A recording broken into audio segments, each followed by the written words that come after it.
지난 한 주 동안 여러분 혹시 실패하고 좌절 가운데 오신 분 계시죠? 바로 여러분들을 위한 오늘 주님이 주시는 메시지가 있습니다. 예수님의 대표적인 제자를 꼽으라면 단연코 베드로를 꼽을 수 있습니다. 그런데 동시에 대표적으로 실패한 제자를 꼽으라면 역시 베드로를 꼽을 수 있습니다. 오늘 본문에 보면 베드로가 예수님을 3번이나, 한 번도 아니고 2번도 아니고 3번이나 부인하는 그 유명한 장면이 나옵니다. 요한복음이 쓰여졌을 당시가 AD 80년에서 90년 사이라고 추정이 됩니다. 그때의 이 이야기를 들었던 성도들은 굉장히 충격이 컸을 겁니다. 이미 베드로는 그 당시에 순교한 상태였고 이미 베드로는 많은 이들에게 전설과 같은 존재였을 겁니다. 그러나 이러한 베드로의 실패, 3번이나 부인한 그의 과거가 낱낱이 기록이 되어 있는 것이죠. 그가 애초부터 위대한 사도가 아니었다는 것입니다. 그는 우리와 똑같은 성정을 가진 사람이었다는 것이고 사실상 완전히 실패자였다는 것을 말씀하고 있는 것이죠. 자, 그렇다면 도대체 왜 베드로는 실패했을까? 베드로가 실패한 이유는 도대체 무엇일까요? 항상 예수님과 함께 했습니다. 늘 용기 있게 자신 있게 나서던 그가 3번이나 부인하게 된 이유는 무엇일까요? 우리가 보통 생각하기에 그가 결정적으로 두려움이 많아서 사실상 그는 겁쟁이였다. 그래서 예수님을 부인한 것이다. 보통 이렇게 이야기를 하곤 합니다. 물론 그것도 표면적인 이유의 하나에 속할 수 있습니다. 그에게는 두려움이 있었습니다. 사람들이 그를 알아보았을 때에 발각이 되어서 나도 잡혀갈까봐 두려움이 일었던 것이 사실이죠. 16절에 보면 베드로는 제사장 그 집 안으로 들어가지 못하고 대문 밖에 서 있게 됩니다. 그때 이 대제사장과 잘 아는 사이인 다른 제자가 와서 문지기 하녀에게 말을 하고 베드로를 그 집 안으로 데려 들어가게 됩니다. 그때 문지기였던 하녀가 베드로를 알아봅니다. 그러면서 이렇게 묻는 것이죠. 당신도 이 사람의 제자 가운데 한 사람이죠? 베드로는 그때 아니요라고 답을 해요. 첫 번째 부인을 한 것입니다. 자기는 예수님의 제자가 아니라는 거죠. 그리고 서서 불을 쬐고 있습니다. 다른 사람들이 그를 다시 알아봅니다. 그러자 두 번째로 그는 나는 아니요라고 하죠. 지난주에 예수님은 나는 이다라고 3번을 얘기했는데 오늘 베드로는 나는 아니다를 3번을 얘기를 합니다. 하필 그곳에 베드로에게 귀를 잘린 말고라고 하는 자의 친척이 또한 있었습니다. 대제사장의 종 가운데 한 사람이었던 그 자가 다시 베드로를 알아보죠. 왜냐하면 베드로가 칼을 휘둘렀을 때에 바로 그 현장에 있었던 증인 중에 한 명이었습니다. 그가 다시 묻습니다. 당신이 동산에서 그와 함께 있는 것을 내가 보았는데 그러시오. 베드로가 다시 부인하였습니다. 3번째 부인이에요. 그리고 그러자 곧 닭이 울었다. 제가 여러분에게 묻고 싶습니다. 과연 베드로는 겁쟁이입니까? 베드로는 두려움이 많았던 자였기 때문에 예수님을 3번이나 부인한 것일까요? 그는 본래 겁이 많았기 때문에 실패한 것일까요? 여러분이 답변하지 않는 이유는 답이 아닐까봐 두려워서 그러신 겁니까? 우리는 이런저런 모양으로 굉장히 두렵습니다. 네. 물론 그는 두려움을 느꼈을 겁니다. 그 두려움이 표면적인 이유예요. 그러나 그가 실패한 근본적인 이유는 아니었습니다. 그가 겁쟁이가 아니라는 근거는 굉장히 많은데 몇 가지를 들자면 이런 겁니다. 15절에 오늘 본문이죠. 시몬 베드로와 또 다른 제자 한 사람이 예수를 따라갔어요. 예수님을 따라갔습니다. 그럼 다른 제자들은 다 도망갔어요. 근데 그는 예수님을 따라갔습니다. 게다가 집 안뜰까지 그 대제사장 수많은 경비들이 있는 군사들이 있는 그 집 안까지 들어갔습니다. 여러분 이거는 결코 겁쟁이의 모습이 아닙니다. 굉장히 용감한 사람이에요. 그가 겁이 많거나 두려웠다면 호랑이 속으로 들어갈 리가 없죠. 그가 칼을 빼어 또한 어떻게 하죠? 대제사장의 종 말고 귀를 뱉죠. 이것도 두 번째 근거입니다. 그는 단지 그냥 그 종을 친 것이 아니고요. 그 당시 모여 있었던 로마 군사들과 또한 성전 경비병 수십 명을 상대로 지금 붙어보겠다는 거예요. 대단히 용기 있는 사람이 바로 이 베드로입니다. 그러니까 베드로는 겁쟁이가 아니라 오히려 반대예요. 굉장히 용기 있고 담대하고 예수님을 위해서 정말 목숨을 바치고자 했던 사람이 바로 베드로입니다.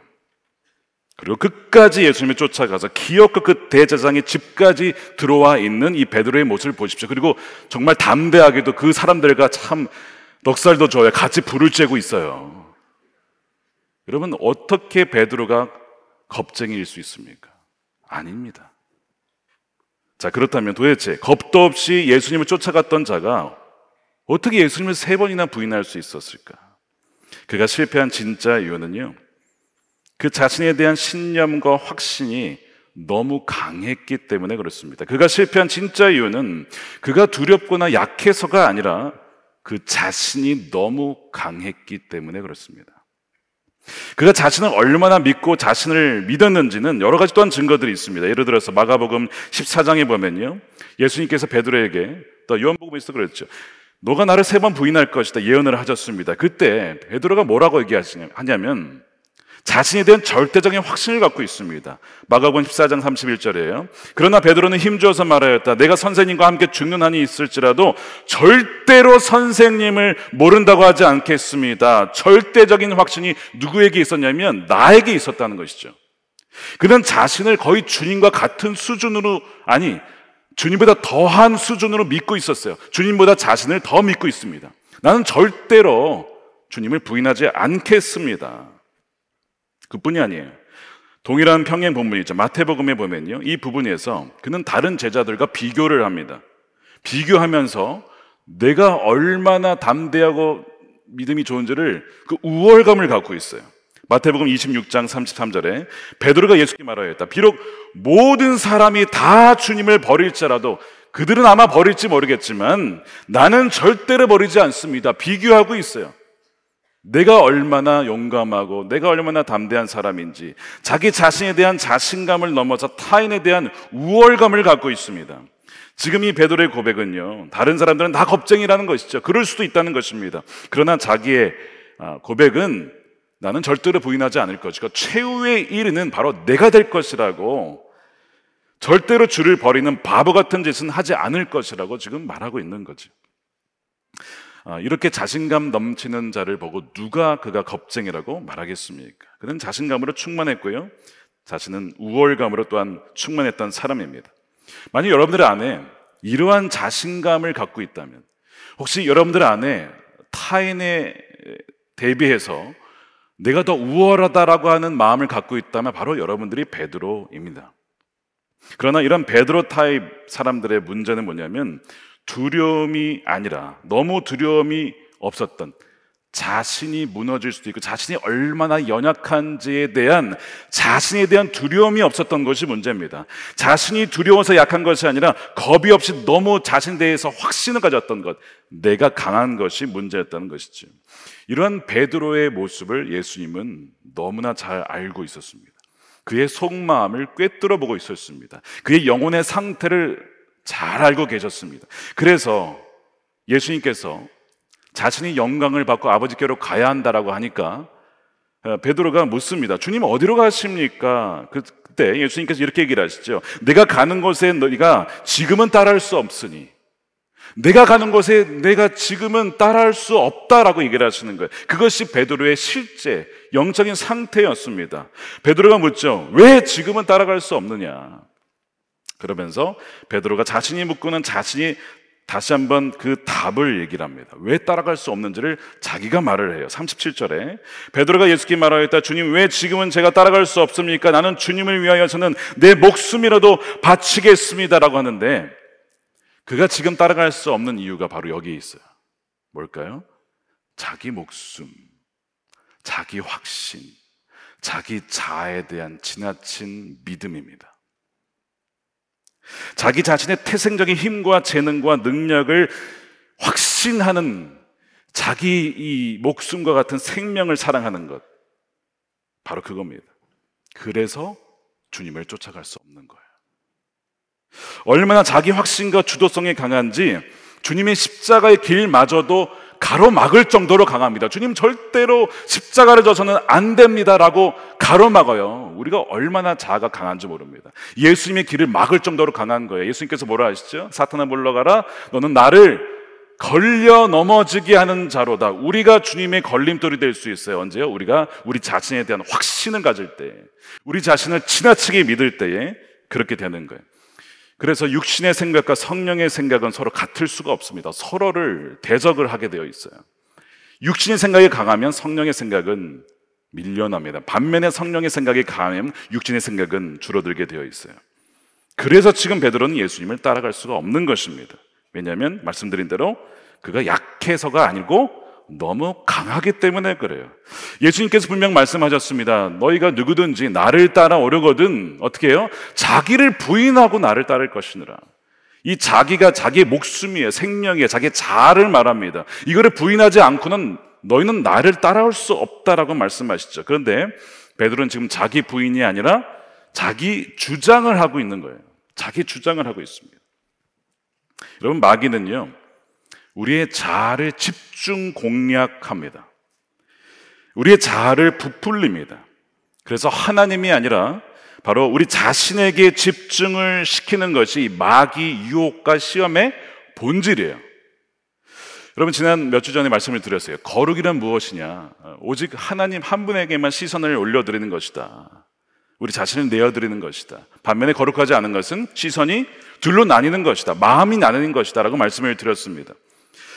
그래서 이 마귀의 이 유혹은 뭐냐면 우리의 시선을요, 우리 자신의 힘과 능력과 경험과 경륜, 거기에 집중하게 하는 것입니다. 근데 사실 그게 별로 나쁜 것 같지 않거든요. 우리 자신의 능력에 집중하는 기분 좋지 않습니까? 내가 이런 능력이 있어, 내가 이런 재능이 있어, 내가 이런 경험이 있어, 기분 좋잖아요. 그러니까 그거를 우린 별로 이것이 마귀 유혹이라고 별로 생각하지 않습니다. 베드로는 자기 자신의 의지에 확신을 갖고 있었거든요. 다른 이들은 다 부인해도 나는 버리지 않을 것입니다. 여러분, 이게 지금 뭐냐면요, 마귀가 지금 유혹하고 있는 거예요.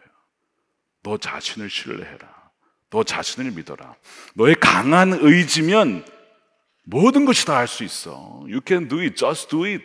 여러분, 그거 아세요? 나이키의 그 just do it이 사형수가 말한 말이라는 거? 뭘 아시는 분 아마 거의 없으실 겁니다. 사형수가 let's do it, 죽이십시오 라는 그 말을 영감을 받아서 만든 게 just do it이에요. 뭐 어쨌든 이 do it이라는 것, 해버려, 이 마귀가요 우리에게 얼마나 유혹하는지 모릅니다.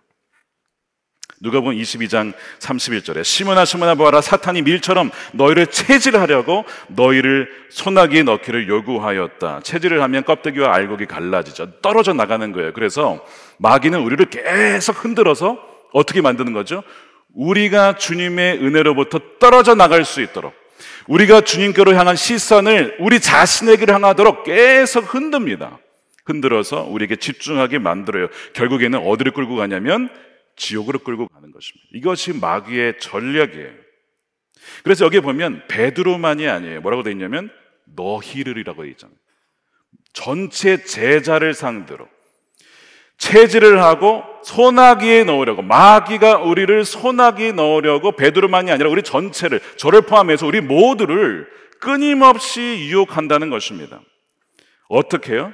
말씀드린 대로 우리에게 집중시키고 우리의 자아와 우리의 능력과 우리의 경험에 집중하게 만들어서 결국에는 하나님으로부터 멀어지게 하는 방식으로, 그래서 결국 우리를 성공하게 하려고 하는 것입니다. 어디에 성공하냐면 절대 성공하지 말아야 할 곳에서 성공하게 하려고요. 다시 말해서 하나님 없어도 잘 되는 성공, 나의 선천적인 재능과 후천적인 노력과 경험으로 잘 되는 성공, 내가 기도하지 않아도 회개하지 않아도 형통하게 되는 성공을 하게 하려고 마귀는 우리를 유혹합니다. 결국 그렇게 해서 궁극적으로는 실패를 하게 하려는 것이 마귀의 유혹입니다. 여러분들 그 지금 유혹을 혹시 느끼십니까? 이런 분별하셔야 돼요. 깨어있으라고 주님 말씀하셨습니다. 아니 목사님 그러면 뭐 노력도 하지 말고 공부도 하지 말고 그러는 말씀입니까? 아닙니다. 운동도 해야 되고 우리가 공부도 해야 됩니다. 그러나 그 모든 것이 누가 허락해 주셔서, 누가 힘 주셔서, 누가 생명 주셔서 하는 것인가를 잊지 말라는 것이죠. 우리는 그것을 너무나 잊기 쉽다는 거예요. 마태복음 4장에 보면 마귀가 예수님께 감히 예수님께 와서 시험을 하죠. 하물며 우리이겠습니까? 마귀 시험의 본질, 시선을 하나님으로부터 자신에게 돌린다고 했잖아요. 이 본질을 예수님께도 유혹을 합니다. 자, 보세요. 첫 유혹이 마태복음 4장 3절이에요. 시험한 자가 와서 예수께 말하였다. 내가 하나님의 아들이거든 이 돌들에게 빵이 되라고 말해보아라. 너가 하나님의 아들이라면 너의 그 능력을 한번 증명해봐. 너가 얼마나 위대한 사람인지, 너가 얼마나 뛰어난 사람인지를 한번 증명해봐. 사람들이 알게 해야 되지 않겠어? 너가 어떤 사람인지를 알게 해야 되잖아. 이게 마귀의 유혹이라고요. 시선을 하나님에게서 누구에게로? 우리 자신에게로 시선을 돌리게 하는 거예요.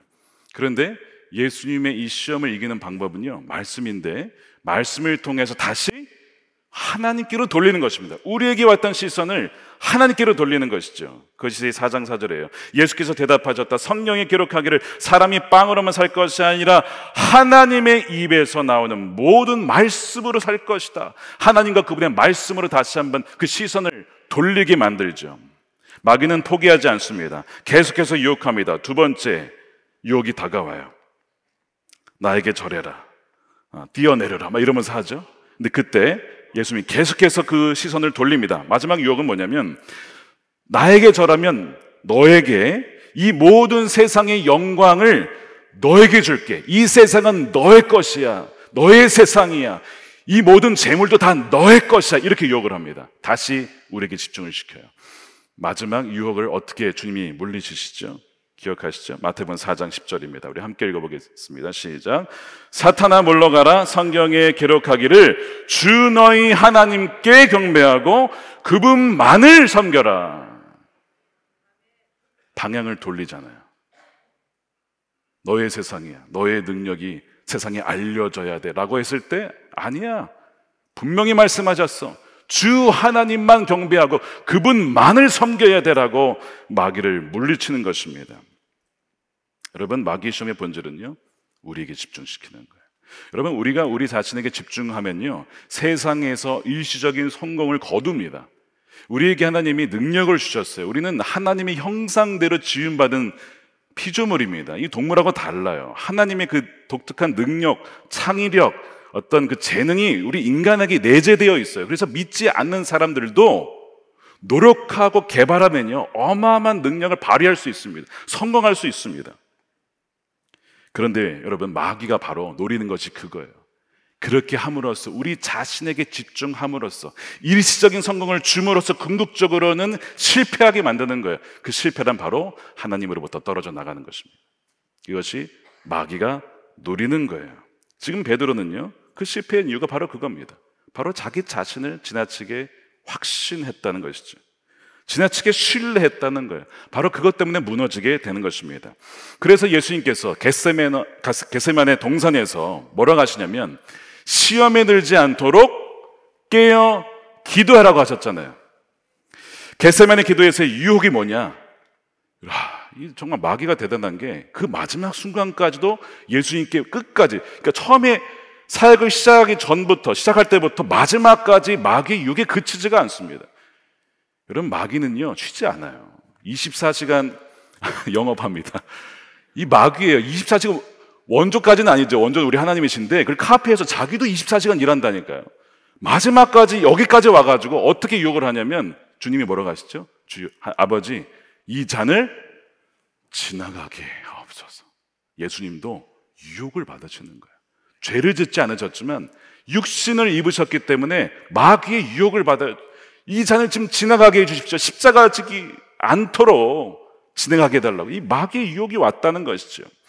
말씀드린 대로 마귀의 유혹의 본질은 우리 자신에게 집중하고 우리가 하고 싶은 대로 만든 것이 이 본질입니다. 그러나 주님은 역시 여기서 어떻게 하시죠? 그러나 아버지, 제 뜻대로 마시고 아버지의 뜻대로 하옵소서. 이것이 겟세마네 기도고, 이것이 기도의 본질입니다. 여러분, 기도는 사실 자기 자신을 부인하는 것입니다. 우리 욕망을 원하고 바라는 대로 구하는 것이 기도가 아니에요. 그것은 자아 욕망을 채우는 주문이죠. 기도가 아닙니다. 진정한 기도는 우리 자신의 욕망과 욕심을 꺾는 거예요. 주님, 제 욕망과 제 어떤 바라는 것이 있는데 그걸 꺾어 주십시오. 아버지 뜻대로 되기를 원합니다. 이것이 진정한 기도의 본질이죠. 예수님께서 이 겟세마네에서 승리하셨기 때문에 마귀에게 이긴 것입니다. 그런데 그때 베드로는 어디 있었습니까? 겟세마네에서 졸고 있었어요. 자고 있었습니다. 기도에 실패했습니다. 기도에 실패한 것은 하나의 결과이면서 기도의 실패는 또 하나의 원인이 있습니다. 뭐냐면 자기 자신을 신뢰하는 사람은 기도하지 않습니다. 여러분, 자기 자신을 믿으면 되는데 못하러 기도해요. 그렇잖아요. 자기가 자신이 잘났는데 왜 기도하겠어요? 지금 베드로는 자기 자신이 능력이 있거든요. 확신이 있거든요. 자기 의지가 있거든요. 칼까지 가져왔어요. 기도할 필요가 없는 거예요. 무슨 사태가 벌어지면 자기가 칼로 휘두르면 되니까. 그래서 자고 있는 겁니다. 그래서 그가 실패한 거예요. 기도에서 실패한 것이고 또한 자아 충만했기 때문에 또한 기도하지 않는 이 악순환이 계속되었던 것이죠. 혹시 여러분들에게 이러한 기도가 있습니까? 주님, 내 뜻대로 마시고 주님, 제 재능과 경험을 의지하려는 자아를 못 박습니다. 여러분, 이런 자아 부인의 기도가 있으십니까? 만약에 이것이 없고 반대로 기도에 실패하고 있고 기도의 자리에 나가지 못하고 있고 기도를 한다 하더라도 자기 욕망을 채우려는 기도를 하고 있다면 여러분 지금 굉장한 위험에 처해 있는 것입니다. 마귀가 여러분들을 체질을 할 것이고요, 마귀가 여러분들을 소나기에 쥐어서 지옥으로 끌고 가려고 할 것입니다. 마귀는 24시간 영업하기 때문에 그래요. 여러분, 이것이 베드로가 실패한 이유입니다. 너무 강해서 실패한 거예요. 너무 강해서 겟세마네에서 기도할 수 없었습니다. 자기 자신을 믿은 것이죠. 여러분, 많은 사람들에게 있어서 하나님께서 누군가를 쓰실 수 없는 이유는 우리가 보통 생각하기에 저에게는 뭐 능력이 없습니다, 지혜가 없습니다. 그것이 부족해서가 아닙니다. 반대예요. 오히려 지혜와 능력이 너무 많아요. 하나님을 가르치려고 합니다. 하나님 이 방식대로 하셔야 됩니다. 하나님 이렇게 하셔야 됩니다. 이렇게 역사해 주셔야 됩니다. 자기가 너무 능력이 많고 아는 것이 너무 많아요. 그래서 하나님이 쓰실 수 없는 겁니다. 구약에 보면요, 아론의 쌍난 지팡이가 있어요. 오늘 주제와 연관된 주제예요. 하나님께서 12지파의 각 지파별로 지팡이를 하나씩 가져오라 그랬어요. 지팡이는 나무가 아니죠. 나무로 만든 것이지만 잘랐기 때문에 생명력이 없죠. 거기에는 지팡이를 다 가져왔어요. 그리고 이제 레위 지파, 아론이 속해 있는 레위 지파 지팡이도 똑같이 그냥 지팡이죠. 12개를 가져다가 이제 그 증거의 장막 안에 모세가 딱 갖다 둡니다. 그리고 다음날 딱 열어보니까 어떤 일이 벌어졌냐면 레위 지파의 지팡이, 아론의 그 지팡이에 싹이 나고 열매가 난 거예요. 지팡이에서 말이 안 되는 일이 벌어진 것이죠. 이게 무슨 의미죠? 이게 이런 의미입니다. 아론아, 하나님 얘기하시는 거예요. 너 자신은 마른 지팡이야. 너 자신은 생명이 없다. 넌 아무것도 아니다. 너가 영적인 일에 조금 배웠다고 해서 남과 다른 것이 아니다. 너가 남들보다 좀 더 경험했다고 해서 뭐가 된 것이 아니야. 넌 그냥 마른 지팡이야. 죽은 것은 다 너의 것이고 생명은 다 내가 주는 것이다. 내가 너를 살게 하는 것이고 내가 살리는 것이고 내가 너를 통해서 일하는 것이다. 나의 것과 너의 것을 분명하게 구분해야 한다. 권위는 너에게서 나는 것이 아니고 내가 너에게 권위를 주는 것이다. 그래서 생명도 능력도 너가 아니라 나에게서 온다는 것이 아론의 쌍난 지팡이의 의미예요. 무엇이 된 것만이야 생각하지 말라는 것이죠. 마른 지팡이라는 것을 기억하라는 것입니다. 우리 자신에게는 아무런 생명력이 없어요. 제가 이렇게 말을 해도요, 저에게는 아무런 생명력이 없는 것입니다. 성령께서 역사해 주시지 않으며 그냥 울리는 메아리로 그치는 것입니다. 그러나 성령께서 역사하시면 아무리 어눌한 말로 할지라도 거기는 생명이 있고 회복이 있게 되는 것이죠. 저는 아무것도 아닌 거예요. 여러분, 우리 자신 한번 돌아보시기 바랍니다. 여러분들은 지금 무엇을 진정으로 의지하고 있습니까? 혹시 내 자신 아닙니까? 내 자신의 어떤 가지고 있는 그 어떤 것? 너무 교만하진 않으십니까? 여러분들의 기도 내용은 무엇입니까? 자기 부인입니까? 자기 주장입니까? 어떤 분들은 그러실지도 몰라요. 목사님, 저는 뭐 교만이나 자기 확신 뭐 이런 거는 거리가 먼 사람입니다. 저는 자기 좌절에 빠져 있습니다. 너무나 많이 실패하고 넘어지고 이제는 일어설 힘도 없습니다. 아무리 이력서를 수십 장 써서 넣어도 들여다보는 회사가 없습니다. 면접을 봐도 저를 불러준 데도 없습니다. 너무나 많은 좌절을 경험했습니다라고 하는 분이 계실지도 몰라요. 연애를 하는데도요, 저를 만나자고 한 사람이 없습니다. 소개팅을 해도요, 미팅을 해도요, 선을 받아요, 결혼하자고 한 사람이 없습니다. 그런 분이 또한 계실지도 모르겠어요. 그러니까 저에게는 뭐 교만이고 뭐고 저는 뭐 교만할 수가 없는 사람입니다 라는 분이 계실지도 모릅니다. 그런데 그것이 사실은 은혜입니다. 왜 은혜일까요? 마른 지팡이라는 것입니다. 그러나 하나님이 역사하시면 그 마른 지팡이에서 싹이 나고 열매가 난다는 것이죠. 그렇게 아무것도 아닌 양 마냥 좌절하는 것은 괴로운 일이긴 하지만 동시에 그것은 감사의 제목이 되는 것입니다. 나에게는 아무런 소망이 없구나. 나의 소망은 오직 하나님밖에 없구나. 그것을 알게 하는 것이 실패와 좌절의 경험이거든요. 이것이 바로 오늘 베드로의 실패가 기록된 이유예요. 그러니까 그가 왜 실패했는지에 대한 이유가 기록되어 있고, 또한 실패의 원인이 기록되어 있고, 왜 그가 이런 것들이 다 적혀 있는지가 이유가 다 있는 것이죠. 여러분, 베드로의 실패가 기록된 이유는요, 베드로와 같은 자도 실패자였다는 것입니다. 마른 지팡이였다는 것입니다. 그러나 그런 실패자라 할지라도 그리스도 안에 위대한 사명자로 변화될 수 있다는 것입니다. 그래서 소망이 있는 거예요. 마른 지팡이에 싹이 나고 열매가 맺힐 수 있음을 우리 모두에게 주님이 알려주시라고 이렇게 낱낱이 베드로의 실패가 기록이 되어 있는 것이죠. 베드로는 3번이나 부인한 이후에 닭 울음소리를 듣습니다. 다른 복음서에 보면 그때 베드로가 닭이 울기 전에 내가 나를 3번 부인할 것이다 하신 예수님 말씀이 생각이 나고, 또한 주님과 눈이 마주치면서 밖에 나가서 통곡하며 울었다는 그 기록이 나와 있어요. 사랑하는 주님을 3번이나 저주하며 부인한 자가 되었으니까 이와 같은 배신자가 어디 있고 실패자가 여러분 어디에 있겠습니까? 근데 여러분 잘 생각해 보세요. 과연 누가 진정 실패자인가? 제자들이 풍랑을 만났을 때 제자들은 두려워서 보트에 그냥 있었습니다. 근데 베드로는요, 예수님을 봤어요. 그리고 용감하게 보트에서 나와서 물 위를 걷기 시작합니다. 그러나 다시 풍랑의 두려움에 휩싸여서 빠지죠. 실패했죠. 그러면 베드로가 실패자입니까? 아니면 두려워서 한 발자국도 나오지 못하고 보트에 남아있던 제자들이 실패자입니까? 저는 후자라고 생각해요. 믿음의 실험을 하다가 실패한 것은 위대한 실패입니다.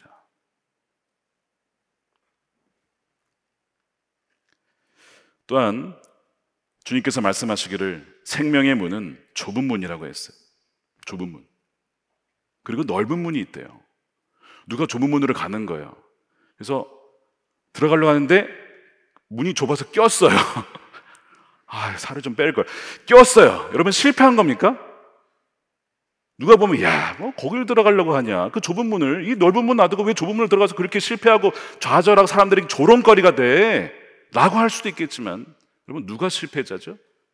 넓은 문으로 들어가는 사람이 실패자입니다. 거기는 파멸의 길이에요. 여러분 이렇게 보게 되면요, 실패가 아니고 성공이 아니라는 것입니다. 성공이 실패일 수도 있고, 또한 실패가 성공일 수도 있는 거예요. 진정한 성공과 실패는 여러분 끝까지 가봐야 아는 것이고요, 끝나기 전까지는 끝난 것이 아니다라는 것이죠. 누가 말을 하실 것 같은데, 이 말을. 끝나기 전까지는 끝난 것이 아니다라는 것이죠. 인생의 후반전이 남아있고 후반전이 끝나봐야 아는 것입니다. 무엇이 성공이고 무엇이 실패인지, 누가 승리자이고 누가 실패자인지는 하나님이 판결을 하시는 거예요. 그런 점에서 이 베드로의 실패는 위대한 실패였습니다. 왜냐하면 생명의 길로 가게 하는 실패였기 때문에, 그는 실패하고 좌절했기 때문에 더 이상 자기 자신을 신뢰하지 않게 되었어요. 그러니까 위대한 실패인 거예요. 이것은 실패했기 때문에 주님을 더 의지하게 되었습니다. 실패했기 때문에 오순절 마가 다락방에서 주님이 뭐라고 하셨어요? 기도하라고. 성령이 올 때까지 자기가 실패해봐서 알아요. 아, 그러면 맞는 거예요, 그게. 그래서 끝까지 남아있다가 성령이 임하고 그제서야 베드로는 완전히 달라진 사람이 되는 것이죠. 완전히 변화된 사람이 됩니다. 자신을 믿었던 무모한 자에서 진정 용기 있는 담대한 자로 변화된 것입니다. 그래서 그의 실패는 오늘날 우리가 아는 그 반석과 같은 베드로가 되게 한 밑거름이 된 실패라는 것입니다. 매주 금요 성경 집회에서 아브라함 시리즈를 하고 있어요. 지난주에 금요일날 다루었듯이 아브라함과 사례가 실패를 합니다. 자꾸 불신하고 의심하고 자신의 방법으로 여러 가지 하다가 결국 계속 실패를 하는 것이거든요. 아내를 빼앗길 뻔도 하고 차선책을 취했다가 하나님의 오랜 침묵을 가져오기도 합니다. 숱한 실패를 경험하는데 왜 하나님께서 아브라함과 사라에게 자녀를 안 주시는 것일까요? 그게 어려운 일이 아닌데 하나님께는 이유가 있습니다. 미리 얘기하면 안 될 것 같은데 사라가 이삭을 낳았을 때 그녀가 자기 힘으로 이삭을 낳았다고 착각하지 않게 하기 위함입니다. 아, 이게 낳은 것이 하나님이 하신 것인가? 아니면 0.1%라도 나에게 어떤 능력이 있어서 된 것이 아닐까? 이런 조금의 생각으로 갖지 않도록, 그리하여 철저하게 이거는 정말 100% 완전히 하나님이 하셨구나 라고 하는 고백을 할 수 있게끔 하기 위해 그때까지 뭐 하게 한 거예요? 실패하고 좌절하고 낙마하고 넘어지게 만든 것입니다. 그 이유예요. 그러나 그러한 실패는 말씀드린 대로 위대한 실패, 아름다운 실패, 생명으로 가는 실패입니다. 이런 실패는요, 많이 해도 좋아요. 자신에 대해 절망을 하기 때문에, 그리고 주님을 붙잡기 때문에 그렇습니다. 저 역시도 사실은 여러분 실패자입니다. 많은 실패를 했어요. 그 중에 하나를 고백한다면 2013년에 저에게는 정말 믿음을 다루신 해입니다. 아시다시피 2003년 1월에 한인교회를 아직 섬기기 전이었는데 셋째를 임신하고 아내가 병원에 갔더니 이거 아이가 정상이 아닐 가능성이 높다, 아픈 아이를 낳게 될 가능성이 많다라고 했을 때 그게 무슨 상관입니까? 생명 주신 분은 주님이시니까 저희가 그냥 낳겠습니다 하고 그냥 검사를 다 거절하고 그렇게 하기로 했어요. 쉽지는 않았지만 한 달이 지났습니다. 2월이 되었어요. 아내를 사랑하는 사람들 주변에서 조언을 해주시는데요, 듣지 말아야 될 조언들을 많이 들었습니다. 그러니까 그 말을 들으니까요, 사람이 자꾸 듣다 보니까 마음이 조금씩 흔들리는 거예요. 거기에 귀를 기울이게 되더라고요. 그런 때였습니다. 제가 학교에서 공부를 하고 있었는데 연락이 왔어요. 아내로부터. 보건소에 가서 심장 초음파를 했는데 소리가 안 들린다는 거예요. 그래가지고 놀래가지고 다시 큰 병원으로 가서 검사를 다시 아내와 받았습니다. 받았는데 뭐라고 하냐면 의사 선생님께서 오진입니다. 심장이 잘 뛰고 있습니다. 기쁜 소식이잖아요. 그래서 감사하다라고 했는데 제 마음의 아주 구석의 한켠에 이런 마음이 드는 거예요. 아쉽다. 차라리 유산이 되었더라면 하는 그 마음이 알아차려지는 거예요. 저는 그거를 보고 깜짝 놀랐습니다. 나에게 왜 이런 마음이 있는 것이지? 난 지금 믿음으로 그 아이를 낳아서 이제 길을 준비를 하고 있는데 제 마음 한켠에는 그 마음이 있었던 것인데 사실 그것이 저의 믿음의 실상이었던 거예요. 하나님이 주신 생명이니까 믿음과 사랑으로 기를 생각을 하지 않고 기가 막힌 생각이 자리 잡고 있었던 것, 제가 이거를요 아내에게 말을 못했습니다. 왜냐하면요 창피했습니다. 두 번째, 믿음 없는 목사, 믿음도 없는, 사랑도 없는 남편이라고 또한 아내가 저를 볼까봐 그것이 두렵더라고요. 그럼 두려웠습니다. 두려운 마음이 막 들었어요. 저는 그때 진정으로 처음으로 베드로가 왜 예수님을 부인했는지가 공감이 됐어요. 사람이 위기가 닥치면 그럴 수도 있겠다 생각이 그때 처음 들었습니다. 누가 베드로를 비난할 수 있느냐, 그 자리에 있으면 나도 부인했겠다는 생각이 그때 처음 들었어요. 여러분, 근데 두려움이 원인이 아니라 뭐였냐면 제가 제 자신의 믿음을 과신했던 겁니다. 제가 제 자신의 믿음을 믿고 있었다고요. 그럴 수가 있더라고요. 우리가 우리 자신의 믿음을 믿는 거예요. 내가 얼마나 괜찮은 신앙을 갖고 있나, 내가 얼마나 괜찮은 신앙인인가에 대한 믿음이 있더라고요. 그것을 믿고 있다가 딱 문제에 닥치니까 여지없이 무너지는 거예요. 제 생각에 그래도 소나목저교회에서 좀 잘 배워서 유학도 갔어요. 공부도 하고 있어요. 미국에서 가장 큰 교회에서 사역을 하고 있어요. 나름 제가 참 괜찮은 믿음의 소유자라고 생각하던 바로 그때였거든요. 근데 실상은 아니었다는 것이죠. 두려움이 많아서 그런 것이 아니라 제 자신에 대한 믿음이 있었던 것, 바로 그것이 문제였던 것입니다. 믿음에서 파전한 자였습니다. 엉터리 목사. 한 달 전까지만 해도 믿음의 최정점이 있다고 생각했는데 완전 바닥을 쳤습니다. 그런 저의 믿음이 회복하기 시작한 것은요, 그로부터 다시 한 달 뒤에 3월 첫 주에 부활의교회 성찬식 때 참여를 하는데 별로 큰 기대 없이 성찬을 받았는데요, 그때 성찬을 딱 받는데 주님께서 그런 마음을 제 안에 주셨어요. 다윗아, 그래서 내가 너를 위해 고난을 받아야 했던 것이고, 내가 너 때문에 맞아야 했던 것이고, 내가 너 대신 묶여야 했고, 내가 너 대신 못이 박혀 죽어야 했던 것이다. 너 스스로는 죄를 이길 방법이 없기 때문이야 라고 하는 그 십자가의 은혜가 성찬 때 새롭게 느껴졌어요. 그때부터 다시 주님이 저를 회복시켜주기 시작하셨습니다. 오늘 본문에 보면 주님이 뺨을 맞으시고 또한 결박당하는 장면이 나옵니다. 자, 22절에 보면 경비병 한 사람이 곁에 있다가 손바닥으로 예수를 때렸다. 12절에는요, 로마 군대 병정들과 부대장들과 유대 사람들의 성정 경비관들이 예수를 잡아 묶었다고 되어 있죠. 24절에 안나스는 예수를 묶은 그대로, 그러니까 성경은 계속 예수님이 묶여있는 장면을 보여주고 있어요. 맞는 장면도 나오고요. 여러분, 죄 없으신 주님께서 왜 묶이셔야 했습니까? 왜 그분이 뺨을 맞으셔야 했습니까? 우리가 지독한 자기 사랑, 자아 사랑, 자기 확신에 묶여있기 때문에 우리를 풀어주시기 위해서 그분이 대신 묶이신 거예요. 우리를 죄에서 풀어주시기 위해서, 해방시키기 위해서 그분 자신이 묶이신 겁니다. 여러분, 출애굽 당시에 노예들이었죠, 사람들이. 그리고 장자들은 이제 죽을 위기에 있었는데 어떻게 합니까? 그들을 살리기 위해서, 그들을 노예된 사람들을 살리기 위해서 6월절 어린 양이 묶임을 당하고 죽음을 당하는 거예요. 그랬을 때 그들이 살아나게 됩니다. 그들 전체가 살아나게 돼요. 똑같은 것입니다.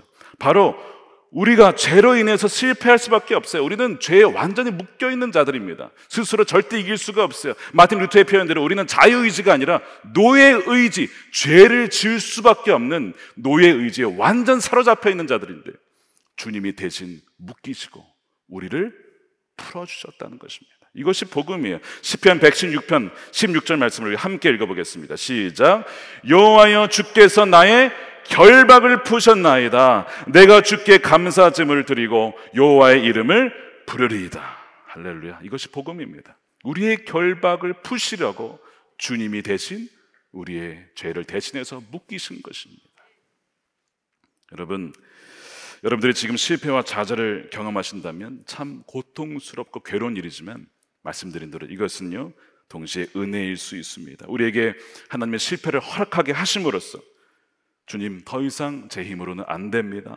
불가능합니다. 그러니 이제 정말 성령으로 저를 충만하게 해달라고 그렇게 입술에서 우리 고백에 나오게끔 만드시기 위함입니다.